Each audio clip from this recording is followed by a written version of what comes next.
Okay, this is the Tennessee Frugal Craftsman. I'm going to give you an update on the Wood Mizer double hard blade that I'm using. I put this particular blade on, it's been about, I knew it was coming right at the point where I was going to have to change it. I'm just cutting pine, so I'm not in hardwood, but I was at about 5.5 hours or so on it. That's usually when I change them out. In pine, sometimes I'll at 3 or 2 hours, depending on if they've been resharpened. But this was brand new, out of the box from the factory. And so I noticed when I took it out of the box that there was something, there looked to be a hairline crack right at, I don't know whether you can zero in on this, right at the W on the Wood Mizer label. And I made note of it when I put it on. I said, if it's going to break, it's going to be right there.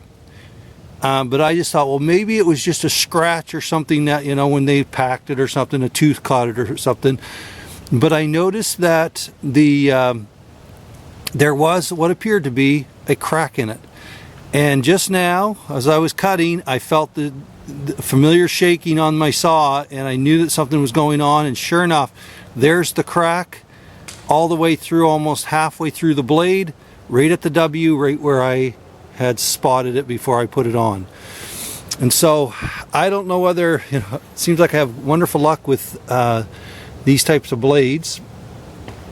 I am going to get in touch with the company. It was obviously something flawed from the manufacturer. It's not on the weld itself. The weld was elsewhere, but I just noticed that this particular blade was damaged right there. And I mean, these should, you know, after you change them out, you know, get several sharpenings out of them. But hence, here we are again, a broken blade. So I don't know whether my friend can weld that and we can try to fix it. I don't know.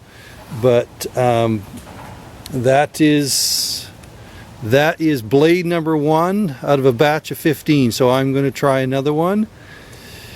I'm going to check it over. That's what normally I do. I check over my blades before I put them on to see if there's any defects. And like I said, that was the one I noted before I put it on. Sure enough, that's where it broke. And so I'll be back to give you more of an update. But Wood Mizer double hard, they cut fine, but there is the problem. Welcome back to a stormy eastern Tennessee. This is the Tennessee Frugal Craftsman. We've got emergency storm warnings today. I just wanted to give an update on a couple things. First thing is, in one of the last videos I posted, maybe a couple videos back, I actually was talking about the difference between squaring a log into a cant versus slabbing it, and what kind of lumber advantage there is to that. And so I just wanted to give an update. I just did a 12-foot log. It was about 13 inches around at the butt, or on, you know, at the top. So this is what I got out of it. Now normally, if you were to square up a cant like that, or a log, you'd probably end up with 8-inch stock by the time you squared all the edges, because this one and this one here, both about 8.5 inches. So I got them a little bit wide so I can true them up later. In this particular case, if I'd have squared them all off, I would have got 4 2x8s and probably 3 or 4 boards. But what I ended up with was actually 2 really nice 2x10 that are actually 10.5, which I can true up later. The 8.5s, 2 8.5s. Plus I got 2 boards when I was squaring up the two sides, sorry. Because you've got to, when you're slabbing it, you square up the top, flip it 180 degrees, square up the bottom, take it down until you get to the size of dimensional lumber you want in 2-inch stock.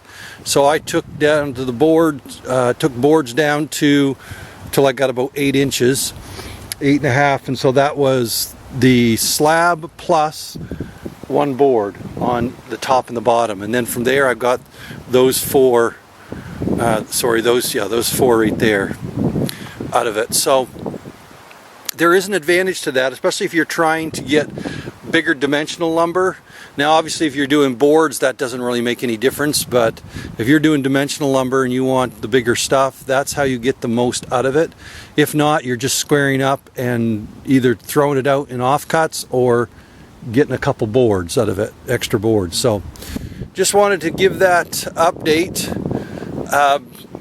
I will probably, looks like I'm going to get rained out here. I hear the thunder rolling, and so going to be a short video for this first part, but I will be back at a later date to show you a little bit more of how slabbing is effective, and also you know, kind of the advantage cost-wise and what 2x10s versus 2x8s. I mean, you're looking at, just on the 2x10s, you're looking at a difference of probably about $8 a piece, $6 or $8. So anyway, as always, thanks for being with me. A short video.